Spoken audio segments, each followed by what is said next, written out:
লিঙ্কনের টাকার পরিমাণ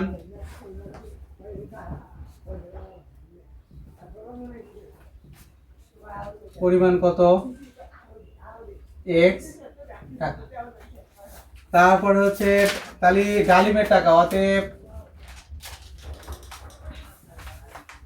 ডালিমের টাকার পরিমাণ হচ্ছে 2x। কেন বলছে? লিঙ্কনের টাকার দ্বিগুণ হচ্ছে ডালিমের টাকা। তারপরে কি আছে? সবুজের টাকা। আবার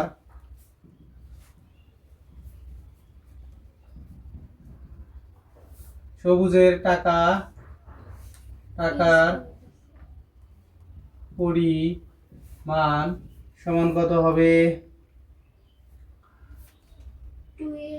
2x গুণন 3 ভাগ কত?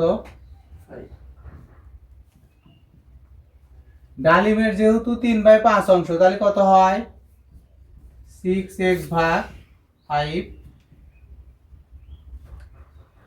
এখন 3 জনের টাকা যোগ করলে কত টাকা হবে বলো তো?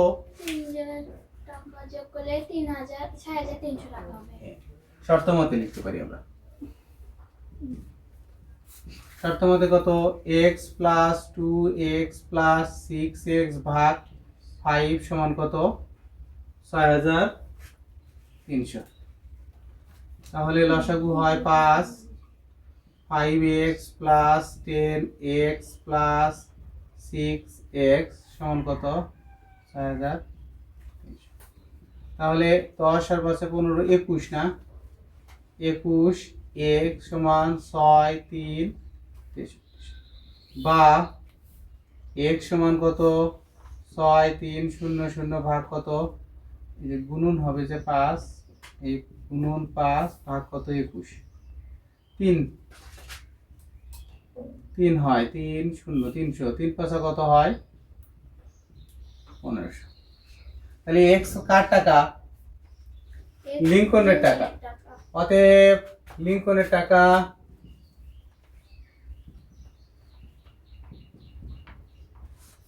টাকা হচ্ছে কত? 1500 না? ডালিমের টাকা কত হবে? ডালিমের টাকা হবে কত? 2 গুণন 1500, তাহলে কত হয়? 3000 টাকা। আর সবুজের টাকা হবে 6 গুণন 1500 ভাগ কত? 5, তাহলে 3 6 কত? 1800। 300 টাকা ভাগ করে নিব আমরা। লিঙ্কনের টাকা আমি জানি না, সেজন্য ধরে নিছি কত? x। ডালিমের টাকা কত হবে? 2x। মানে এই লিঙ্কনের টাকার দ্বিগুণ ডালিমের টাকা, সেজন্য লিঙ্কনের টাকাকে 2 দ্বারা আমরা কি করছি? গুণ করছি। আর সবুজের টাকা ডালিমের টাকার 3/5 অংশ, তার মানে 2x গুণন 3/5। তাহলে এই 3টা টাকা যদি আমরা যোগ করি তাহলে কত হবে? 6,300 টাকা হবে। শর্ত মতে আমরা কি করছি? তাই লিখছি যে x plus 2x plus 6x divided 5 সমান কত? 6,300। এখন 5 হচ্ছে লসাগু, এর নিচে মনে মনে 1 আছে, 1 দ্বারা 5 কে ভাগ করলে কত হয়? 5ই হয়। 5 যে x এর সাথে কি হয়? গুণ হয়, 5x। তারপর এর নিচে মনে মনে 1 আছে, 1 দ্বারা 5x ভাগ করলে কত হয়? 5 হয়। 5 এ 2x এর সাথে গুণ হলে কত হবে? 10x হবে। 5 দ্বারা 5x ভাগ করলে কত হয়? 1। 1 যা 6x এর সাথে গুণ হলে কত হবে? 6x কি হবে? এরপরে সমান কত? 63। এই 5 আছে নিচে, এই পাশে যা কি হবে? উপরে গুণ হয়ে যাবে না? গুণ দিয়ে দিলাম। আর এই 5 আর 6 11 আর 10 কত? 21x। এই 21 আবার এই পাশে গুণ আছে, এই পাশে যা কি হলো? ভাগ হয়ে গেল। 21 দ্বারা 6,300 কে ভাগ করলে 300 হয়। 300 গুণন 5 দিলে কত হয়? 1500 টাকা। লিঙ্কনের x মানে এই 15 x মানে কি? লিঙ্কনের না? লিঙ্কনের টাকাকে আমি ডালিমের টাকায় যখন নিব, তাহলে x গুণ এখানে এই x এর জায়গায় কত বসাতে হবে? খালি 1500 বসাতে হবে। তাহলে 2 গুণন 1500 3000 টাকা। আর হচ্ছে ওখানে 6 গুণন x, এই যে 6 গুণন 1500 ভাগ কত? 5। তাহলে 5 দ্বারা 1500 কে ভাগ করলে 3 হয়, 3 6 কত হয়? 1800 টাকা। আর ওজন সমান কত 19 গ্রাম, তাই তো? তামা হ্যাঁ তামা অনুপাত দস্তা এখানে 1:2, দস্তা তামা দস্তা, তাই তো? তামা অনুপাত দস্তা আর দস্তা অনুপাত রূপা সমান কত দেওয়া আছে 3:5। এখানে কমন বিষয় কি দস্তা, দস্তা কমন না? তাহলে এইটার দস্তা দ্বারা এই দুইটাকে গুণ করব, এইটার দস্তা দ্বারা এই অনুপাত দস্তা সমান 1:2। একের সাথে গুণ হবে 3, 2 এর সাথে গুণ হবে কত 3, তাহলে হয় 3:6। আবার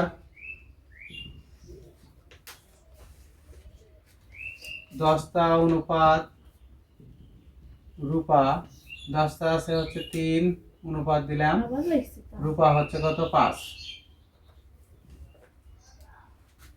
তাহলে দস্তা অনুপাত রূপা, দস্তা অনুপাত রূপা, তাহলে এই দস্তা রূপা এটা দ্বারা কি এই দস্তা দ্বারা এই দুটাকে গুণ করব, 3 গুণন 2, 5 গুণন কত 2, তাহলে কত হয় 6:5 দুগুণে কত হয় 10।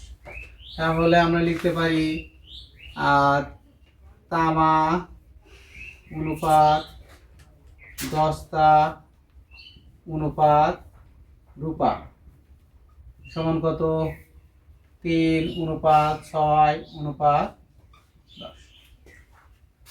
এখন অনুপাতের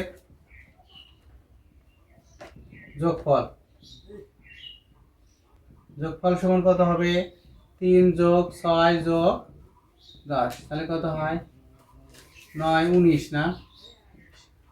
তাহলে কার সাইজ পরিমাণ চাইছে, তাহলে গহনা আবার আছে 19, এর রূপার পরিমাণ কত আছে দেখো তো 10 না?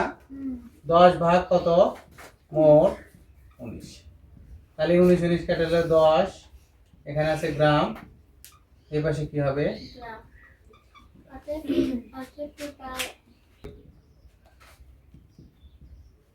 রূপার পরিমাণ 10 প্রথম অনুপাতে পানি অনুপাত সিরাপ সমান কত 3:2। অনুপাতের যোগফল, যোগফল সমান হচ্ছে কত 3 + 2, 5। অতএব প্রথম অনুপাতে পানির পরিমাণ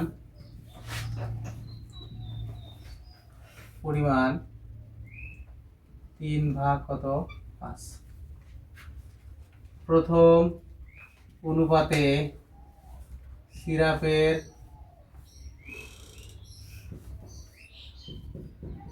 পরিমাণ 2 ভাগ 5। আচ্ছা, তাহলে আবার দ্বিতীয় অনুপাতে পানি অনুপাত সিরাপ সমান কত আছে, পানি আর সিরাপ কত আছে 5 অনুপাত কত 4। তাহলে অনুপাতের যোগফল 5 যোগ কত 4,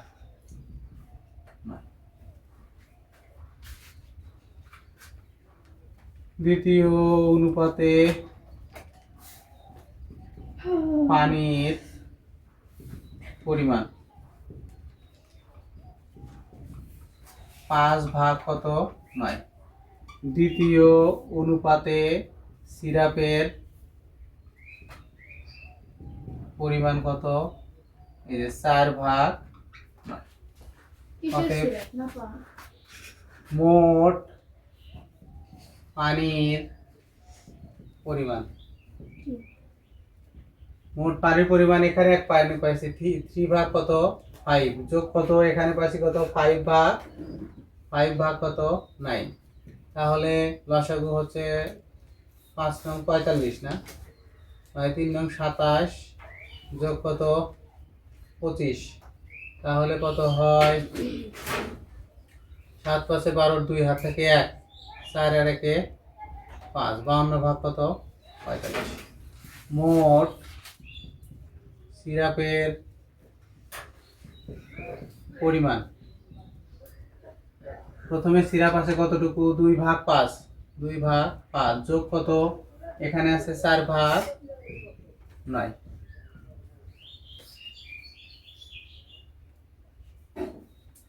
আচ্ছা তাহলে এখানে কত হয় দেখো তো, এখানেও 45 হয় আশাকু, তাহলে এখানে আছে আমার কত 5 9 দুগুণে 18 আর হচ্ছে 5 4 5 20, তাহলে কত হয় 8 38 ভাগ কত 45। অতএব পানি অনুপাত সিরাপ, পানির কত আছে আমার এখানে 52 ভাগ 45 অনুপাত 38 ভাগ 45, উভয় পক্ষে 45 কেটে যায়, তাহলে 52 ভাগ কত 38, 2 দ্বারা ভাগ করলে কত হয়, এই 2 দ্বারা ভাগ করলে হয় 19, আর এটা কত হয় 2 দুগুণে 4 26 অনুপাত 19। তাহলে কি বলছে মিশ্রণে, এটা লিখতে হবে মিশ্রণে, মিশ্রণে মান দেখো পানি আর সিরাপ, একটাতে পানি বেশি দেওয়া আছে, পানি সিরাপ কম দেওয়া আছে, আবার আরেকটাতে দেখো পানিও বেশি দেওয়া আছে সিরাপ কম দেওয়া আছে, কিন্তু আলাদা আলাদা পরিমাণে। যদি ওখানে 5 ভাগ পানি থাকে 4 ভাগ সিরাপ আছে, আর আগেরটাতে যদি 3 ভাগ কত পানি থাকে 2 ভাগ কি আছে সিরাপ আছে। এখন আমি দুইটা আবার এরকম ঢেলে মিক্স করব, করার পরে দুইটার যে নতুন একটা পানি আর সিরাপের অনুপাত হলো, এটা আমাকে কি করতে হবে বের করতে হবে। বের করতে হবে। তাহলে আমি প্রথমে লিখছি যে পানি ও সিরাপের অনুপাত এত, অনুপাতের যোগফল মানে 5। যদি আমার 5 কেজি হতো পানি, তাই সেখানে পানি আছে দেখো, মানে মোট অনুপাতটা মিশ্রণটা যদি 5 কেজি হয়, প্রথম ক্ষেত্রে দেখো প্রথম ক্ষেত্রে আর এটা কত দ্বিতীয় ক্ষেত্রে। প্রথম ক্ষেত্রে ধরো যে আমার এরকম সিরাপ আছে না, সিরাপ আছে আমার এরকম, এর মধ্যে 5 কেজি যদি হয় কোনো কারণে, যদি 5 কেজি হয়, তাহলে পানি আছে হচ্ছে কত 3 কেজি, আর সিরাপ আছে কত 2 কেজি, তাই না? যদি 5 কেজি হতো আমার এই দুইটা মিলে, তাহলে পানি আছে কত 3 কেজি না, পানি 3 কেজি আছে, আর সিরাপ আছে কত 2 কেজি। আবার পরে পানির পরিমাণ কত দেখো তো 5 ভাগ 4, এটা যদি 9 কেজি হয়, যদি 9 কেজি মিশ্রণ থাকে আমার, মানে মিশ্রণটা যদি 9 কেজি হয়, সেক্ষেত্রে পানি আছে কত 5 কেজি, পানির পরিমাণ এই যে 5 কেজি, আর 4 কেজি আছে কি সিরাপ। তাহলে উভয় ক্ষেত্রে দেখো, প্রথম ক্ষেত্রে পানি পাইছি, দ্বিতীয় ক্ষেত্রে পানি পাইছি, আমরা ওই দুই পানি কি করছি যোগ করছি, করলাম না? আবার প্রথম ক্ষেত্রে কি পাইছি সিরাপ পাইছি, দ্বিতীয় ক্ষেত্রে কি পাইছি সিরাপ পাইছি, তাহলে মোট ওই দুইটা আবার যোগ করছি, করে পানির পরিমাণ, মোট পানির পরিমাণ আর মোট সিরাপের পরিমাণ কি করলাম পাইলাম। পাওয়ার পরে ওই দুইটার আবার অনুপাত করা লাগবে। এই যে মোট পানির অনুপাত পাইছিলাম হচ্ছে 52 ভাগ 45, আর সিরাপের অনুপাত পাইছি 38 ভাগ কত 45। তাহলে এই দুইটার অনুপাত লিখছি, লেখার পরে অনুপাতের দুই পাশে সমান জিনিস থাকলে কাটা যায়, এখানে 45 এর সাথে কেটে দিছি, 52 ভাগ কত হয় 38, 2 দ্বারা ভাগ করলে 26, 2 দ্বারা ভাগ করলে কত হয় 19। গেলে করে নি কি এখানে প্রথম করাই নাই, কেন উল্টা দিক থেকে করেছি আমাদের, বুঝছো? দ্বিতীয় রাশি কত কি বুঝছো? তার মানে 4 3 2 এর সব বাচ্চা। হাই রে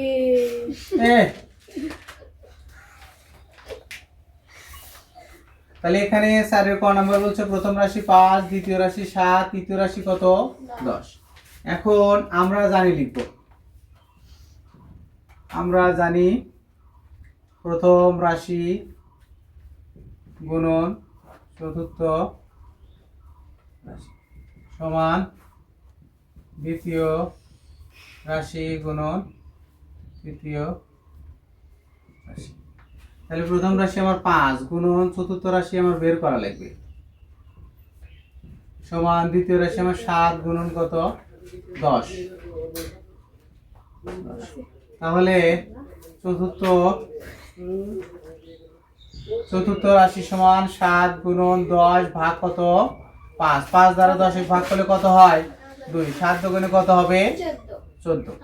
তা অতএব চতুর্থ রাশি কত হবে, চতুর্থ সমানুপাতি নাকি,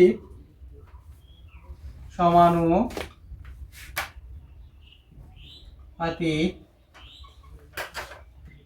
সমান কত 14, সমান না দিলে হবে। চতুর্থ সমানুপাতি তাহলে আছে খ নম্বরে আছে প্রথম রাশি আছে কত 15, দ্বিতীয় রাশি আছে 25, তৃতীয় রাশি আছে কত 33। তাহলে আমরা প্রথম রাশি গুণন দ্বিতীয় রাশি, তাহলে আমার প্রথম রাশির জায়গায় বসবে আমার 15, চতুর্থ রাশির জায়গায় বসবো কত 25 গুণন 33, তাই তো। তাহলে 15 এই পাশে যা কি হয়ে যাবে ভাগ হয়ে যাবে, তাহলে 25 গুণন কত 33 ভাগ কত 15। তাহলে 5 দ্বারা ভাগ করলে 5, 5 দ্বারা ভাগ করলে কত 3, 3 দ্বারা 11 ভাগ করলে কত 33 ভাগ করলে কত হয় 11, 5 11 কত হয় 55। চতুর্থ সমানুপাতি কত হবে